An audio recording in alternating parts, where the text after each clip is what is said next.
پڑھیے الصلاۃ والسلام علیک یا رسول اللہ علی آلک و اصحابک یا حبیب اللہ، الصلاۃ والسلام علیک یا نبی اللہ وعلی آلک و اصحابک یا نور اللہ۔ درود پاک نعمت کتنی بڑی ہے، درود پاک پڑھنے والے کے وارے نیارے ہو جاتے ہیں، اللہ کی رحمتیں نازل ہو، رب کی طرف سے سلامتی نازل ہو، تو اور کیا چاہیے؟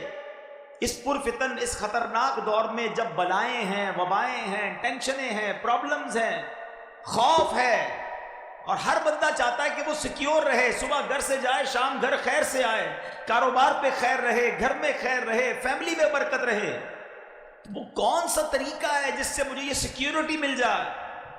مجھے بتاؤ کہ جس کے سر پر رحمتوں کا سایہ رہے اسے پھر کیا پرابلم ہے؟ اور اللہ کی رحمت کس کے ساتھ ہے کہ جو ایک بار درود پاک پڑھے اس پر 10 رحمتیں نازل کی جاتی ہیں۔ تو پھر کیوں نہ چلتے پھرتے اٹھتے بیٹھتے گاڑی چلاتے موٹر سائیکل چلاتے جب فارغ وقت ملے بندہ درود پاک کا ورد کرتا رہے، تاکہ سیکیورٹی، رحمتیں، برکتیں ساتھ رہیں۔ حضرت رابعہ بصریہ فرماتی ہیں کہ ایک رات سحری کے وقت میں نے کچھ تسبیحات پڑھی، پھر سو گئی۔ خواب میں دیکھا کہ ایک ہرا بھرا درخت ہے جو اتنا بڑا ہے اور حسین ہے کہ میں بیان ہی نہیں کر سکتی، کمال کی جگہ تھی۔ اس پر 3 قسم کے پھل لگے تھے، میں نے کبھی دنیا میں ایسے پھل نہیں دیکھے۔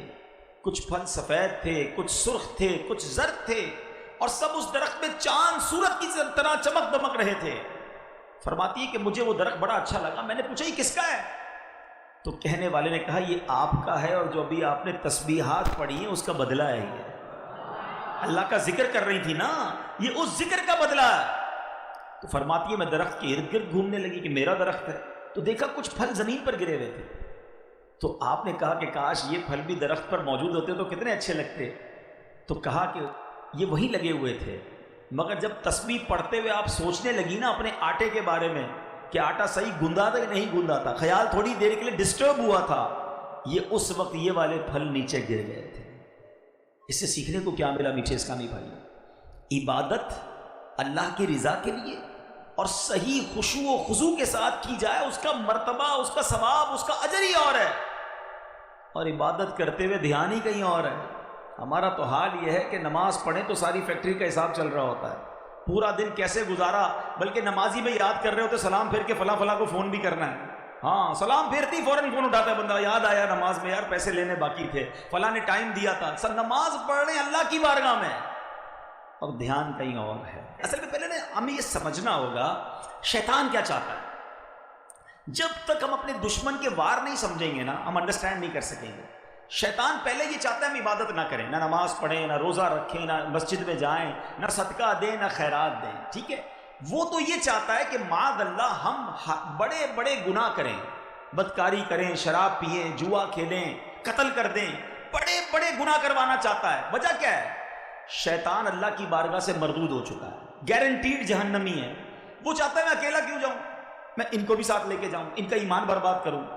اچھا جب وہ دیکھتا ہے نا کہ یار یہ بندہ تو دعوت اسلامی کے ماحول میں آ گیا ہے، مذہبی ہو گیا ہے، نمازی ہو گیا ہے، اب وہ دیکھتا ہے میں اس سے نماز نہیں چھوڑوا سکتا۔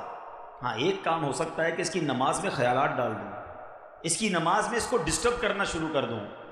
یہ مسجد میں جا رہا ہے ہفتہ وار اجتماع میں، تو وہاں جا کر بھی اس کو کہوں یار موبائل نکال، چھوڑ، بیان کا کیا کرنا ہے، ابھی بھی لگے ہوئے ہوں گے کچھ لوگ موبائل پہ، اچھا خیالات کہیں اور ہوں گے، تھوڑی دیر بعد اٹھائے گا کہ چل یار مزہ نہیں آ رہا باہر چلتے ہیں۔ وہ نیکی سے رکواتا ہے، سمجھو بات کو۔ اول تو نیکی نہیں کرنے دیتا، ہم کر لیں اب اسے ڈسٹرب کرتا ہے، اب اس کو برباد کرنے کی کوشش کرتا ہے۔ صدقہ خیرات دینے کو جی نہیں چاہتا، زکوٰۃ دینے کو جی نہیں چاہتا، اب جس کا دل چاہا اس نے دے دی۔ اب شیطان کہتا ہے یار اس نے تو نیکی کر لی، اسے تو اللہ کی راہ میں خرچ کر لیا، اب اس کا صدقہ ڈسٹرب کیسے ہوگا، اب اس کی زکوٰۃ برباد کیسے ہوگی۔ اب شیطان دل میں خیال ڈالتا ہے ذرا لوگوں کو بتانا تو نے کتنے پیسے دیے، چندہ کتنا دیا، کتنی بڑی نیکی کی، اچھا جس کو دیا اس کو ذرا جتا، یاد ہے نا میں نے چندہ دیا تھا، بھول تو نہیں گیا تیری مدد کی تھی۔ اس وار کو سمجھو میٹھے اسلامی بھائیوں، اتنا مردود، اتنا مکار ہے کہ پہلے نیکی نہیں کرنے دیتا اور نیکی کر لیں تو بچنے نہیں دیتا، اور ہم ہیں کہ اس کی آت میں کھیلتے جا رہے ہیں۔ دیکھیں صدقے کیسے برباد ہوتے ہیں، میں نہیں کہتا، قرآن کہتا ہے یا ایھا الذین آمنوا لا تبطلوا صدقاتکم بالمن والأذی، اے ایمان والو اپنے صدقے باطل نہ کرو.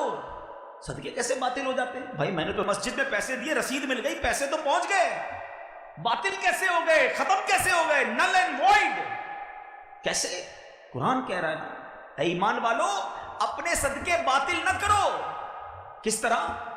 بالمن والاذی، احسان جتا کر یا تکلیف پہنچا کر.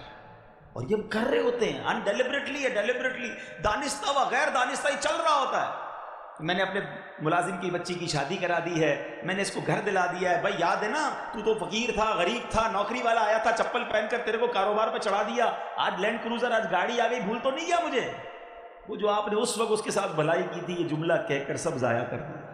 صرف ضائع نہیں کیا، الٹا دل دکھا کر گناہ بھی کما لیا.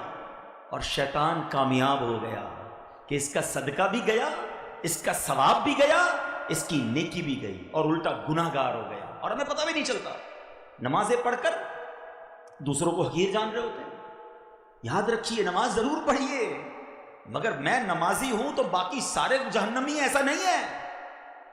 ایک بزرگ کے بارے میں آتا ہے نا کہ وہ اپنے بیٹے کے ساتھ کسی سفر پر جا رہے تھے، رات کا وقت ہوا، مسافر خانے میں رکے تو بیٹا بھی نمازی، باپ بھی نمازی. تہجد میں دونوں باپ بیٹے اٹھے، تہجد ادا کی. سارے مسافر خانے میں قافلے والے سو رہے تھے.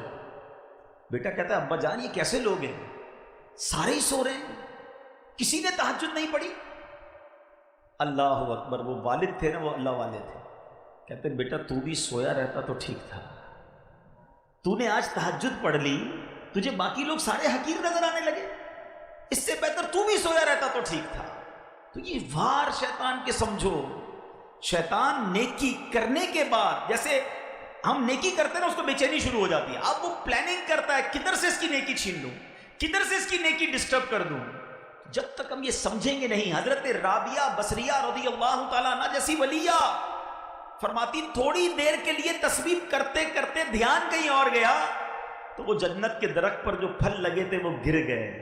ہمارا تو روز ہی دھیان کہیں اور ہوتا ہے، ادھر دعا کرتے ہیں دھیان کہیں اور ہوتا ہے. اللہم آمین آمین آمین کہہ رہے ہیں، پتہ نہیں امام صاحب کیا دعا کر رہے ہیں، کبھی ادھر دیکھ رہے ہیں، کبھی ادھر دیکھ رہے ہیں، کبھی داڑھی کھجا رہے ہیں. کبھی سوچا ہے نماز اور دعا کس کے لیے ہوتی ہے؟ کس کی بارگاہ میں حاضر ہیں؟ اللہ اکبر کہہ کر ہم حاضر ہو گئے اللہ کی بارگاہ میں. اے اللہ میں حاضر ہوں. کبھی منسٹر، کبھی بڑے بڑے بزنس مین، کسی وڈیرے، کسی جناب بڑے شخصیت کے پاس جائیں اور اس کے پاس جا کر دھیان کہیں اور ہوتا ہے، یا اس کو فوکس کرتے ہو؟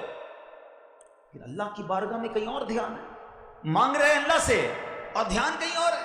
پھر کیسے دعا قبول ہوگی؟ علماء فرماتے ہیں اللہ غافل دل کی دعا نہیں سنتا. تو دعا میں دل ہی غافل ہوتا ہے. مانگ رہے ہیں اللہ سے، دھیان کہیں اور ہے. نہیں، اللہ ہی کی طرف دھیان ہو، اس کے دربار کی طرف دھیان ہو. اچھا اب آپ کہیں گے جناب آپ کہہ رہے ہیں بھائی دھیان تو ہے نہیں تو کیا نماز پڑھنا چھوڑ دیں؟ نہیں، یہ بڑا پرابلم ہے. جب کسی کو کہو نا یار آپ کی پرابلم یہ ہے تو کہتے ہیں اچھا میں نماز ہی نہیں پڑھتا، بھائی میرے تو دھیان ہی کہیں اور ہوتا. شیطان کامیاب ہو گیا، وہ چاہتا ہی تھا کہ آپ بے نمازی ہو جائیں. اب آپ مقابلہ کریں شیطان سے کہ اچھا میرے دھیان کو، میرے فوکس کو، میری عبادت کو شیطان برباد کرتا ہے. اب میں شیطان پر میں وار کروں گا، اپنی نماز بھی پڑھوں گا اور صحیح طریقے سے پڑھوں گا، دعا بھی کروں گا، فوکس کے ساتھ کروں گا، صدقہ دوں گا، کسی کو بتاؤں گا نہیں، اللہ کی رضا کے لیے دوں گا، نیکی کروں گا، اس کو انشاءاللہ کامیاب بھی کروں گا. یہ ہونا چاہیے نا ہمارا ذہن. تو بہرحال میرے میٹھے اسلامی بھائیوں، چلیں لگے ہاتھوں میں آپ کو یہ بتا دوں کہ اگر نماز میں دھیان نہیں لگتا، ذہن کہیں اور ہوتا ہے، تو اس کا طریقہ کیا ہے؟ اس کے کئی طریقے علماء نے بیان کیے. ایک تو آپ اپنے ذہن میں جب نماز پڑھیں تو دنیاوی خیالات سے اس کو پاک کرنے کی کوشش کریں. دوسرا، جو نماز میں پڑھتے ہیں نا اس کا ترجمہ یاد کر لیں.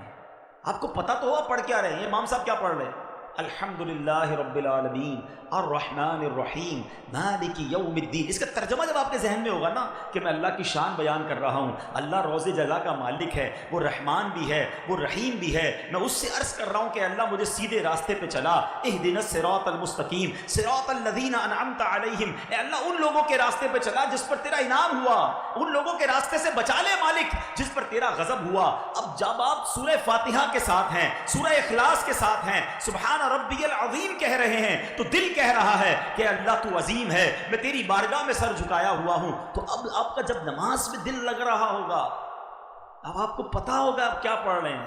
تو انشاءاللہ دل لگ جائے گا. تو تھوڑی